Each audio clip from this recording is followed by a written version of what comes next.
So welcome to Cycling Tips, training with power versus heart rate. I use both. Let's have a look over here. We've got a little climb here, used in this stage in Tour Down this year.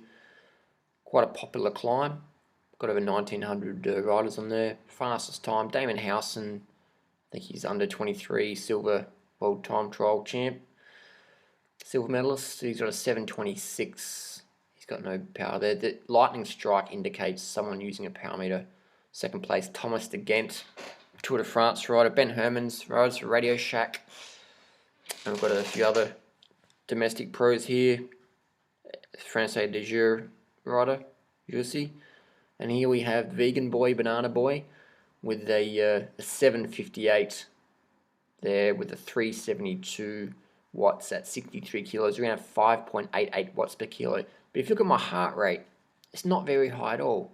I've held that heart rate for almost an hour and a half in a half marathon. So training by heart rate isn't very accurate at all. And let's break it down. Let's break it down, shall we? Break it down. So we're going to go to power. We're going to have a look at here. So this is approximately the corkscrew climb. You can see that I've tried to not spike it too much. This is a couple of corners where I'll probably push a little bit too hard, but that's okay, just for a few seconds. You can see there that it's only, we've got 54.18, and then I move over 54.22. So it's only a 4-second burst, that's okay. And I've tried to keep it up.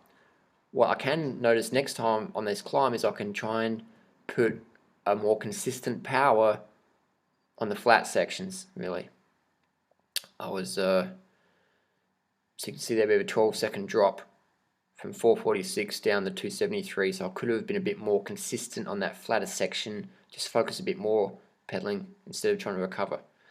That's often the mistake you make when you hit the flat section, you try and recover, but you really want to keep the power even. So we can see that variation there. So we average about 370 watts, so there was no spikes, there was nothing too crazy. It was pretty good pacing, and which just makes it easy when you've got a power meter on there.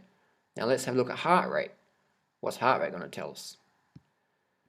See, I've already started the climb, and my heart rate's only 157. And as we go along, it's taken me 8 minutes to get my heart rate right up there. Now, by the time my heart rate peaked, I'm already starting to go down the hill. So 186 is, I can hold that for at least 20 minutes. So we can see that training with heart rate isn't very accurate because it takes a while. In my case, it took me 8 minutes to really get into my zone heart rate. 8 minutes. The climb's already over. So heart rate shows you how your body is responding to the power you're putting out. Power, on the other hand, shows you what you're actually doing right now.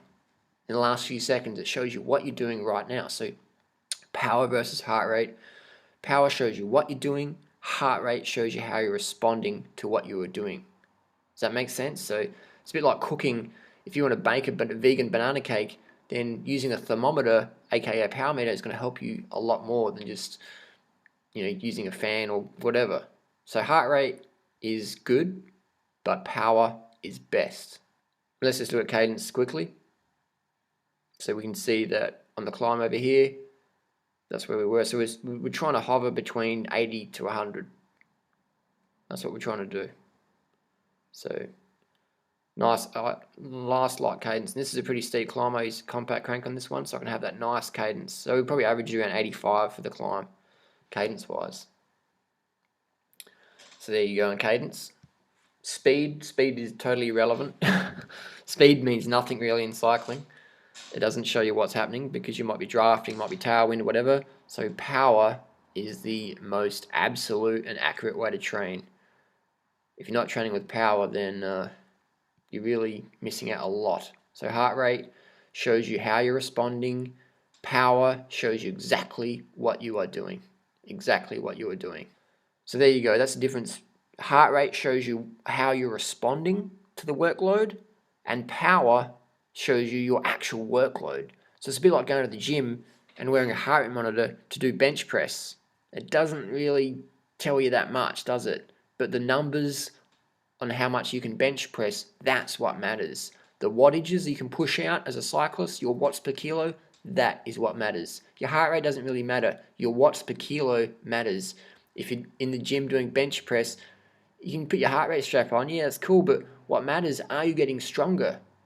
Are you lifting more weight? As a cyclist, are you putting out more watts per kilo?